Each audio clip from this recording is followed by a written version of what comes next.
Sanju Samson champions ట్రోఫీలో ఆడబోతున్నాడా? అవునని అనిపిస్తుంది ఈ వీడియో చూస్తుంటే.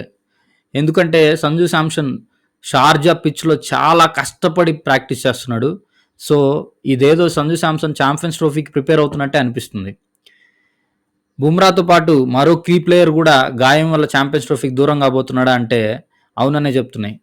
ఎందుకంటే బుమ్రాకి ప్లస్ ఆ రెండో ప్లేయర్ కూడా ఇద్దరికి మెయిన్ కీ పర్సన్ ప్రెడిక్టెడ్ 11లో ఛాన్స్ లేకుండా పోయింది. సో, ఈ ప్లేయర్ కూడా మిస్ అయితే బుమ్రాతో పాటు ఖచ్చితంగా మనం ఛాంపియన్స్ ట్రోఫీ సెమీఫైనల్స్‌కి వెళ్ళడం కష్టమనే చెప్తున్నా. ఇవన్నీ డిస్కస్ చేద్దాం.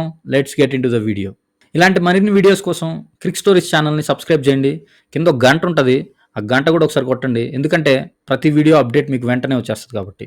Hi guys, welcome to Cric Stories. Sanju శాంసన్‌ది షార్జాలో ప్రాక్టీస్ చేస్తూ ఒక ప్రాక్టీస్ వీడియో ట్విట్టర్‌లో చాలా హల్చల్ చేస్తుంది. ఆ వీడియో నేను ఇక్కడ చూపిస్తాను చూడండి. సో, ఈ వీడియో చూస్తుంటే బేసిక్‌గా ఖచ్చితంగా సంజు శాంసన్‌కి ఎవరో ఛాంపియన్స్ ట్రోఫీకి సెలెక్ట్ చేయడానికి ట్రై చేస్తున్నట్టు, ప్లస్ ఆ సెలక్షన్ కోసం సంజు ఎక్కువ హార్డ్ వర్క్ చేస్తున్నట్టు కనిపిస్తుంది మనకిక్కడ. ఎందుకంటే సంజు శాంసన్ యాక్చువల్‌గా కీపర్ ప్లేస్‌లో కేఎల్ రాహుల్ అండ్ రిషబ్ పంత్ ఇద్దరు ఆల్రెడీ కంటెన్షన్‌లో ఉన్నారు. Sanju Samson is the third player. వాళ్ళు ఒకవేళ తీసుకుంటే ఈ ముగ్గురులో ఇద్దరినే తీసుకోవాలి. Either KL Rahul and Samson or Pant and KL Rahul. Because Pant Samson ఇద్దరిని తీసుకునే దానికి ఛాన్స్ చాలా తక్కువ. Because KL Rahul is a proved one day player కాబట్టి. So so already Harsha Bhogle garu ఆయన ప్రెడిక్షన్ టీం కూడా రిలీజ్ చేశారు. సో మీరు దాన్ని చూసుకున్న శాంసన్కి అయితే ప్లేస్ లేదు దాంట్లో. ఈవెన్ నితీష్ కుమార్ రెడ్డికి కూడా ప్లేస్ లేదు. బట్ అండర్ రిజర్వ్డ్ ప్లేయర్స్లో నితీష్ కుమార్ రెడ్డికి ప్లేస్ వచ్చింది. సో ఈ విధంగా చూసుకుంటే ఖచ్చితంగా శాంసన్కి ఛాన్సెస్ చాలా తక్కువ ఉన్నాయని కనిపిస్తుంది ఇప్పటి వరకు. బట్ మనం ట్విట్టర్లో కానీ సోషల్ మీడియాలో ఎక్కడ చూసినా మోర్ దాన్ రిషబ్ పంత్ సంజు శాంసన్కి ప్రిఫర్ చెయ్యాలని చెప్పి ఖచ్చితంగా ఎక్కువ మంది ఆల్రెడీ రిక్వెస్ట్ చేస్తున్నారు. అది మనం చూస్తూనే ఉంటాం. బికాస్ వెన్ ఎవర్ ఏదైనా స్క్వాడ్ అనౌన్స్మెంట్ వస్తున్నప్పుడు సంజు శాంసన్ ఫ్యాన్స్ ఎలా సోషల్ మీడియాలో యాక్టివ్గా ఉంటారు, ఈవెన్ స్క్వాడ్ అనౌన్స్మెంట్ తర్వాత ఇన్ కేస్ శాంసన్ సెలెక్ట్ అవ్వకపోతే ఎలా ఉంటుంది, ఇవన్నీ మనం ఆల్రెడీ చూసే ఉన్నాం. సో ఇప్పుడు కూడా స్క్వాడ్కి ఇంకా టైం ఉంది కాబట్టి శాంసన్ ఫ్యాన్స్ అని చెప్పాలి ఖచ్చితంగా. ఎందుకంటే శాంసన్కి ఒక సపరేట్ ఫ్యాన్ బేస్ నడుస్తుంది ఎప్పటి నుంచో.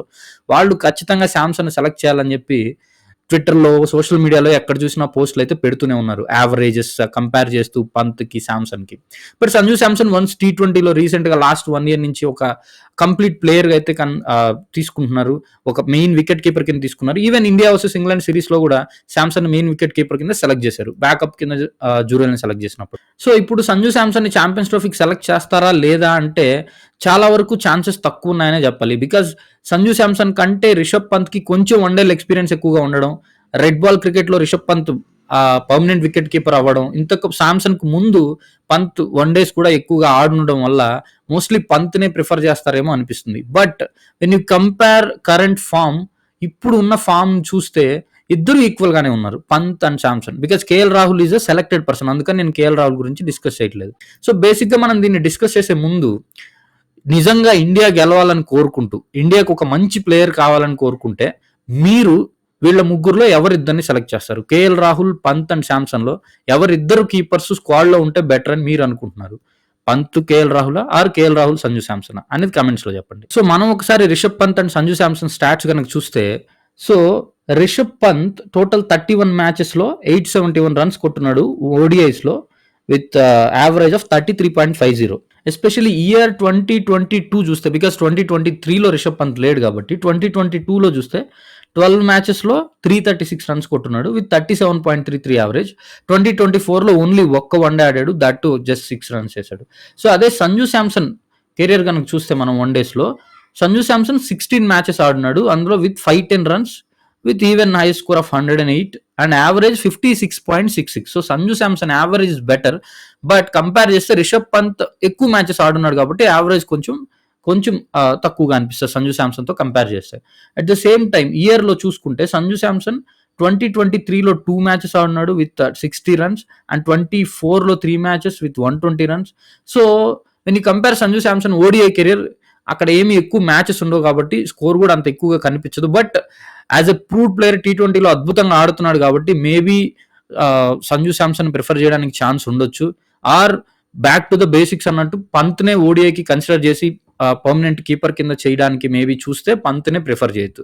సో, మనం చూడాలి 19థ్ వరకు వన్స్ ఇండియా స్క్వాడ్ వదిలిన తర్వాత వీళ్ళిద్దరిలో ఎవరుంటారని.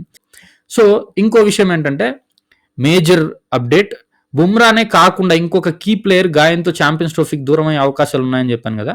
అది ఎవరో కాదు, మన స్పిన్నర్ కుల్దీప్ యాదవ్. సో కుల్దీప్ యాదవ్ కూడా గాయం ఉంది, స్క్వాడ్కి అందుబాటులో లేకపోవచ్చు అని చెప్పి ఆల్రెడీ న్యూస్ వస్తుంది.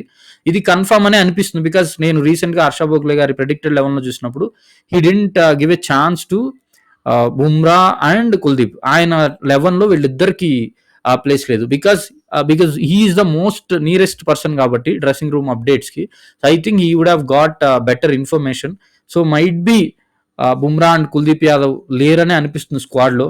సో లెట్స్ హోప్ వాళ్ళు ఉంటే బాగుంటుంది. సో ఖచ్చితంగా ఉండాలనే మనం అనుకుందాం. లెట్స్ సీ స్క్వాడ్ అనౌన్స్ అయ్యాక ఎలా వస్తుందో. సో దట్స్ ఇట్ ఈ వీడియో మీకు నచ్చితే ప్లీజ్ లైక్ చేయండి, షేర్ చేయండి, సబ్స్క్రైబ్ చేయండి, మీ ఫ్రెండ్స్తో షేర్ చేయండి. Thank you for watching my video.